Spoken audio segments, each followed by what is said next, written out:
बरीचशी गावं ही रस्त्यांपासून वंचित आहेत. म्हणजे खरं तर कागदोपत्री हे सगळे रस्ते झाल्याचं दाखवलं गेलंय, निधीही खर्च झालाय.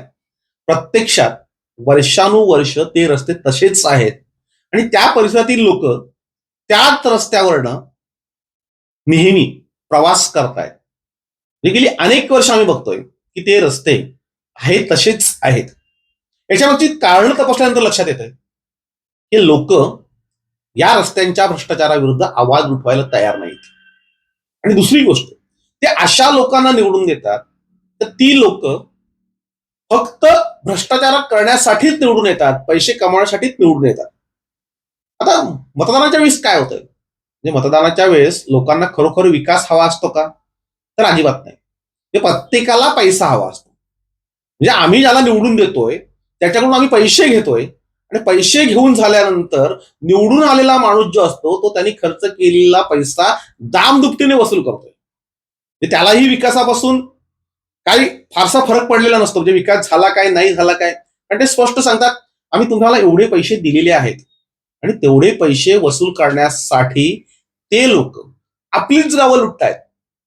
म्हणजे आता प्रश्न असा पडतोय की आम्हाला विकास हवाय की पैसा हवाय. म्हणजे एका तरी निवडणुकीमध्ये प्रामाणिक माणूस, चांगला माणूस आपण निवडून दिला पाहिजे. म्हणजे राजकीय पक्षभेद, मतभेद, मनभेद जे काय असतील ते बाजूला ठेवून जर चांगली लोक जर निवडून गेली तरच विकास होऊ शकतो. नाहीतर हे रस्ते 4-4, 5-5 वेळा केल्याचं दाखवलं जाईल, बिलं काढली जातील आणि त्याच्यानंतर तुम्हाला त्याच रस्त्यांवरनं फिरावं लागेल. आता ज्या ज्या गावांमध्ये असे रस्ते आहेत, ज्या ज्या परिसरामधले रस्ते हे भ्रष्टाचारांनी खाल्लेले आहेत, त्या रस्त्यांच्या संदर्भात आवाज उठवण्याची हिंमत एकाही कार्यकर्त्याची नाही.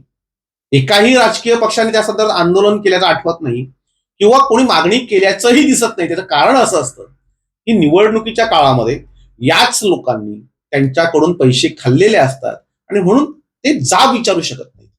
ते त्यांना ठामपणे धारेवर धरू शकत नाही की तुम्ही हा रस्ता आमचा का करून दिला नाही. 20-20 वर्ष सतत आमदार निवडून येतात, मात्र त्यांच्या मतदारसंघामध्ये रस्त्यांची अवस्था एवढी वाईट आहे का तिथे जाणं, तिथं फिरणं किंवा त्या रस्त्यावरनं प्रवास करणं हे कठीण होऊन बसलंय. आणि तरी सुद्धा लोक त्यांनाच मत देतात. जोपर्यंत पैसे घेऊन मतदान करणं हे सुरू राहील तोपर्यंत आपण सर्वजण विकासापासून हे कायमचे वंचित राहू.